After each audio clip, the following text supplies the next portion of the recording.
si quelque chose caractérise le continent européen, c'est qu'au fil de l'histoire, une quantité incalculable de sang a été versée lors des innombrables guerres. C'est-à-dire, les peuples européens ont dû se préparer au combat à tout moment s'ils voulaient assurer leur survie.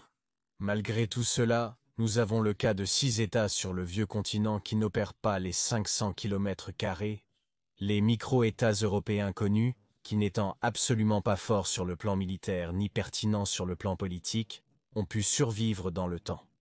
Voulez-vous savoir comment ils ont préservé leur souveraineté? Allez, alors, reste jusqu'à la fin du vidéo.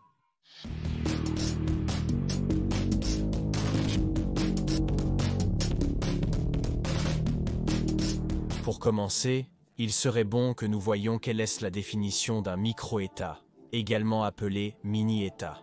Comme son nom l'indique, il s'agit d'un pays avec un territoire assez réduit, mais qui jouit néanmoins d'une pleine reconnaissance internationale et même d'un siège à l'Organisation des Nations Unies avec le droit de vote aux assemblées, qui a le même poids que celui de grandes puissances comme la Chine ou les États-Unis.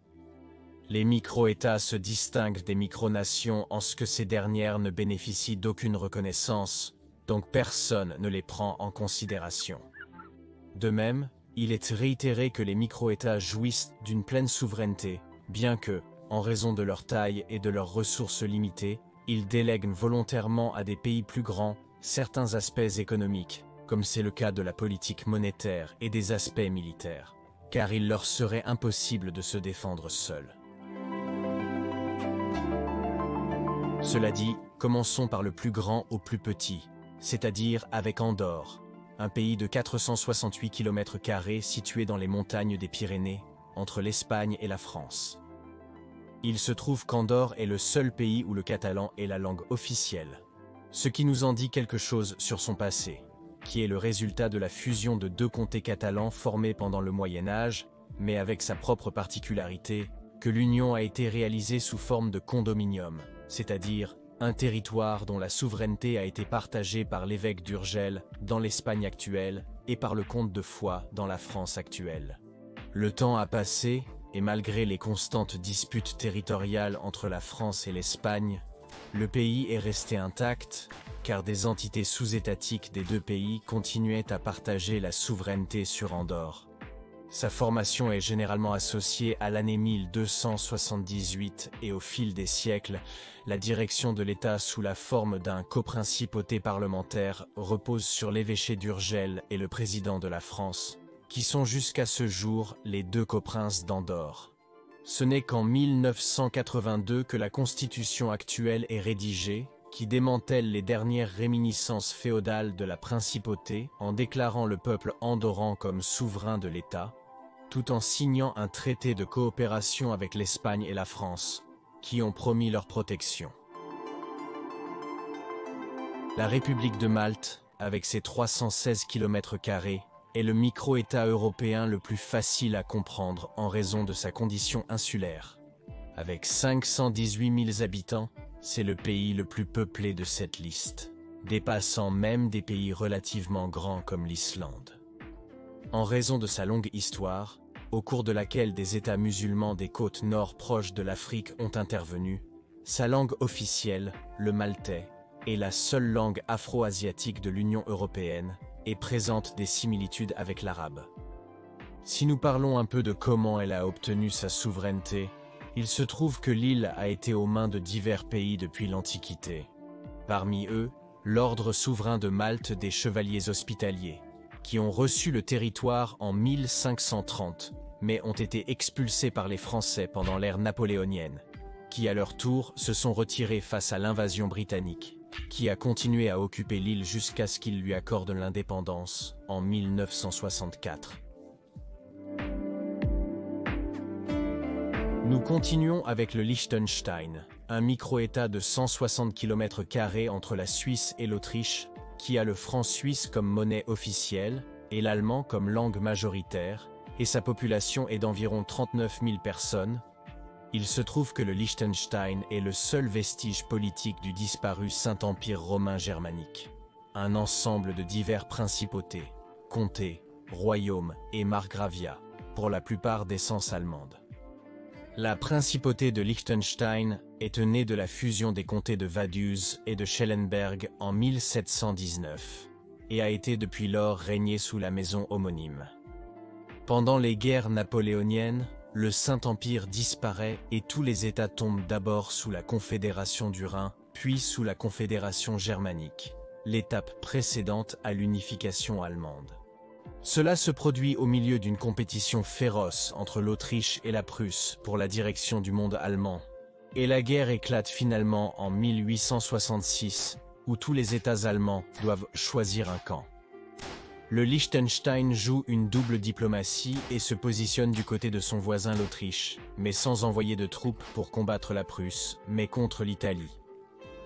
Cela lui a permis de gagner la protection de Vienne et ainsi de maintenir son indépendance, même après la fin du processus d'unification après la guerre franco-prussienne.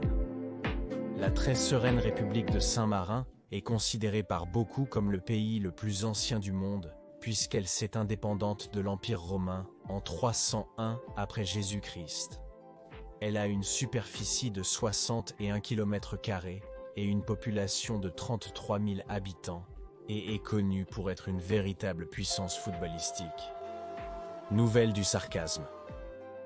Tout comme l'Allemagne, l'Italie était divisée en divers États vers le XIXe siècle. C'est à ce moment que commence le processus d'unification.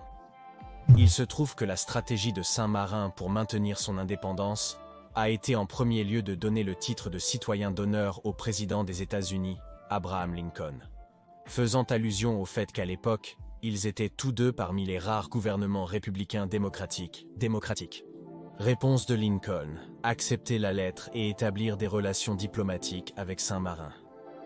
Deuxièmement, offrir un refuge aux dirigeants du mouvement d'unification italienne lorsqu'ils ont été persécutés en première instance, y compris à Giuseppe Garibaldi lui-même. Lorsque le révolutionnaire a concrétisé l'unification de l'Italie, il se souvint de la faveur que lui avait faite la petite nation de Saint-Marin et respecta son indépendance. Il faut également mentionner que sa position géographique au milieu des Apennins aide à repousser toute invasion. Nous continuons avec Monaco, un pays de 2 km² connu pour le Grand Prix. Et malgré sa petite taille, il a une population similaire à celle du Liechtenstein ou de Saint-Marin. Il est situé entre les Alpes et la mer Méditerranée, et bien que le français soit la langue officielle, le monégasque, une variation de la langue ligurienne de la région de Ligurie en Italie, est également parlé. En ce qui concerne son histoire, il a été gouverné par la maison de Grimaldi depuis le XIIIe siècle, qui a dû savoir comment jouer sa diplomatie pour conserver son indépendance. D'abord, il a signé le traité de Péronne en 1641 dans lequel la France lui garantit son indépendance en échange de loyauté militaire et l'expulsion d'une garnison espagnole qui se trouvait dans le pays depuis plus d'un siècle. Par la suite, lors du congrès de Vienne de 1815, Monaco a été établi comme un protectorat du royaume de Sardaigne jusqu'en 1860, date à laquelle il est revenu sous la sphère d'influence de la France, qui lui offre la reconnaissance de sa souveraineté si elle aligne ses politiques économiques et diplomatiques sur celles du pays gaulois. Enfin, nous avons la ville du Vatican, un autre enclave à l'intérieur de l'Italie et qui est la seule théocratie chrétienne encore en vigueur de nos jours, avec le pape comme chef d'État. En raison de son essence religieuse, le Vatican a le latin comme langue officielle, bien que la langue majoritairement utilisée soit l'italien, et bien que sa superficie actuelle soit de 0,44 km² par le passé, elle avait une extension similaire à celle de la Suisse. Autrefois, il était connu sous le nom d'États pontificaux et occupait toute cette partie de l'Italie centrale, Rome étant la capitale du pays.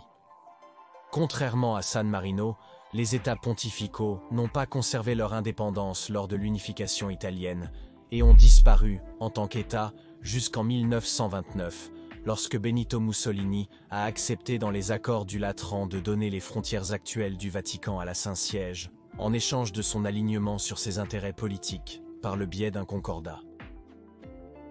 Enfin, ce sont les micro-États européens qui, comme vous pouvez le voir, ont chacun leurs propres particularités et manière d'avoir conservé leur souveraineté dans un continent si agité, ces pays sont donc la preuve que chaque règle a son exception.